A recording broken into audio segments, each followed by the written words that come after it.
ಸತ್ಯವತಿ. ಹೆಸರಿಟ್ಟ ತಕ್ಷಣ ಏನಾಯ್ತಪ್ಪ ಅಂದ್ರೆ ಅವಳು ಹಿಡಿದು ಸೀದಾ ಆ ಅವನು ಮೀನು ಬಲೆ ಇದಾಗ್ತಾ ಇದ್ದಾನೆ, ಮೀನು ಹಿಡಿತಾ ಇದ್ದಾನ, ಅವನ ಹತ್ರ ಹೋದ್ರು.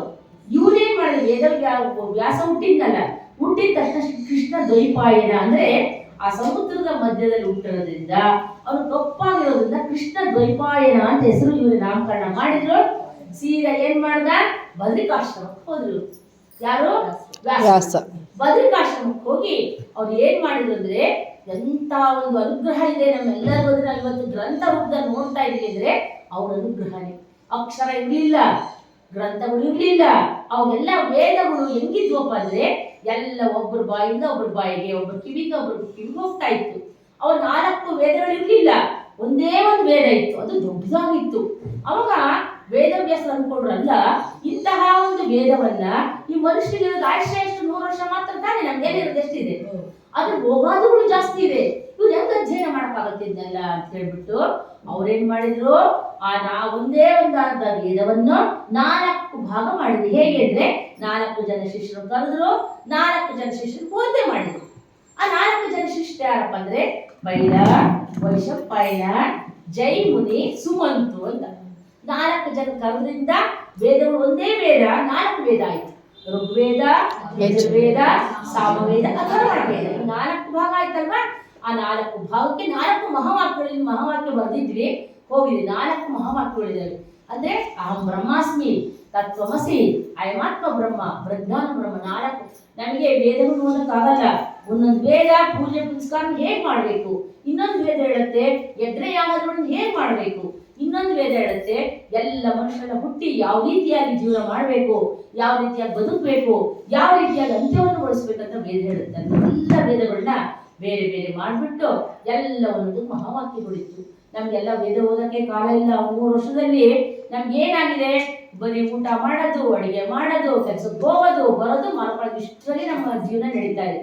ವೇದವ್ಯಾಸರಿಗೆ ಗೊತ್ತಾಯ್ತು, ಓಹೋ ಮನುಷ್ಯನಾದವನು ಅವ್ನು ಓದಕ್ಕೂ ಆಗಲ್ಲ, ಅಧ್ಯಯನ ಮಾಡೋಕ್ಕಾಗಲ್ಲ, ನಾಮಸ್ಮರಣೆಯಿಂದ ಇರಲಿ ಅಂತ ಹೇಳಿ ಕೊನೆಯ ಅಥರ್ವಣ ವೇದ ನಾಮಸ್ಮರಣೆಗಳನ್ನ ಇಟ್ಟ. ಯಾಕೆಂದ್ರೆ ಈ ಓದಕ್ಕಾಗದವ್ರು ನಾಮಸ್ಮರಣೆ ಮಾಡಲಿ ಅಂತ. ವಿಸ್ಮರಣೆಯಲ್ಲಿ 4 ವೇದ ಮಾಡಿದ್ನಲ್ಲ, ಮಾಡ್ಬಿಟ್ಟು ಏನ್ ಮಾಡಿದ್ರೆ ಗಣಪತಿ ಹೋಗಿ ಎಂದ ಅನ್ಕೊಂಡ, ನಾನು ಎಷ್ಟೊಂದು ಪುರಾಣಗಳು ಬರೀಬೇಕಾಗಿದೆ, ನಂಗೆ ಯಾರು ಅಂತಹ ಒಂದು ಮಹಾನುಭಾವರು ಬರ್ತಾರೆ, ಯಾರು ಸಿಗ್ತಾರೆ ಅಂತ ಹೇಳ್ಬಿಟ್ಟು ಒಂದೇ ಸರಿ ದೇವಲೋಕಕ್ಕೆ ಹೋದ. ಯಾರು? ವ್ಯಾಸ. ಹೋಗ್ಬಿಟ್ಟು ದೇವತೆಗಳನ್ನೆಲ್ಲ ಕೇಳ್ಕೊಂಡ್ರು, ನೋಡು ನನಗೆ ಒಂದು ಒಳ್ಳೆ ಒಂದು ಬರವಣಿಗೆಗಾರನಾದ ಒಂದು ಮಹಾತ್ಮ ಬೇಕಾಗಿದೆ, ನಿಮ್ಮಲ್ಲಿ ಯಾರು ಇದ್ದಾರ ಅಂತ ಕೇಳಿದ್ರು. ಎಲ್ಲರೂ ಅವ್ರವ್ರ ಮುಖ ನೋಡ್ಕೊಂಡ್ರು. ಇಂದ್ರ, ವಾಯು, ಅಗ್ನಿ, ಜಲ, ಪೃಥ್ವಿ, ಒಬ್ಬೊಬ್ರ ಮುಖ ಎಲ್ಲ ನೋಡ್ಕೊಂಡ್ರು. ಯಾರು ಸಾಧ್ಯ, ಅವ್ರು ಹೇಳಿದ್ ಬರೀಕಾಗುತ್ತಾ ಅಂತ ಹೇಳ್ಬಿಟ್ಟು ಒಬ್ಬರ ಮುಖ ಒಬ್ರು ನೋಡ್ಕೊಂಡ್ರು. ಎಲ್ಲರೂ ಸೇರ್ಕೊಂಡು ಆ ಮಹಾನುಭಾವನಾಥ ಗಣಪತಿ ಇದನಲ್ಲ, ವಿಘ್ನ ವಿನಾಯಕ ಗಣಪತಿನ, ಇವನೇ ನಿಮ್ಮ ಗ್ರಂಥವನ್ನು ಬರೆಯಕ್ಕೆ ಸಾಧ್ಯ ಅಂತ ಹೇಳ್ಬಿಟ್ಟು ಆ ವಿಘ್ನೇಶ್ವರನ ಅವ್ರಿಗೆ ಮಾಡ್ಕೊಂಡ್ರು. ವಿಘ್ನೇಶ್ವರ ನೀನು ಬಾರಪ್ಪ ಅಂತ ಕರ್ಕೊಂಡು ಹೋಗ್ಬಿಟ್ಟು, ನಾವೇನು ಮೊನ್ನೆ ತ್ರಿವೇಣಿ ಸಂಗಮಕ್ಕೆ ಹೋಗಿದ್ವೋ, ತ್ರಿವೇಣಿ ಅಂದ್ರೆ ಏನಪ್ಪ ಅಂದ್ರೆ 3 ಸಂಗಮ ಸೇರುತ್ತೆ. ಅಲ್ಲಿ ಗಂಗಾ, ಯಮುನಾ, ಸರಸ್ವತಿ.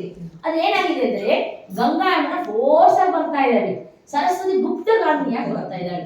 ಯಾಕೆ ಗುಪ್ತಗಾಮಿನಿ ಆದ್ಲು ಅಂದ್ರೆ, ಈ ಮಹಾನುಭಾವನಾದ ಇವನು ನಮ್ಮ ಗಣಪತಿ ಅವನು ಬರಿಯ ಕುತ್ಕೊಂಡ ವೇದವ್ಯಾಸ ಇದ್ದಾರೆ.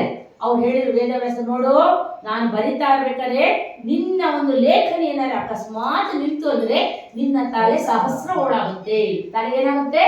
ಸಹಸ್ರ ಓಡಾಗುತ್ತೆ ಅಂದ್ರು. ಇವ್ರು ಗಣಪತಿ ಸುಮ್ಬಿಡ್ಲೆ, ಎಷ್ಟು ಬುದ್ಧಿವಂತ. ಅವನೇನ್ ಮಾಡ್ದ, ನಾನು ಅಕಸ್ಮಾತ್ ಬರಿತಾ ಇದ್ದಾಗ ನಿಮ್ಮ ಬಾಯಿ ನಿಂತ್ರೆ ನಿಮ್ಮ ತಲೆ ಸಹಸ್ರ ಓಡಾಗುತ್ತೆ ಇಲ್ಲ. ಎಷ್ಟು ಚೆನ್ನಾಗಿದೆ ನೋಡಿ.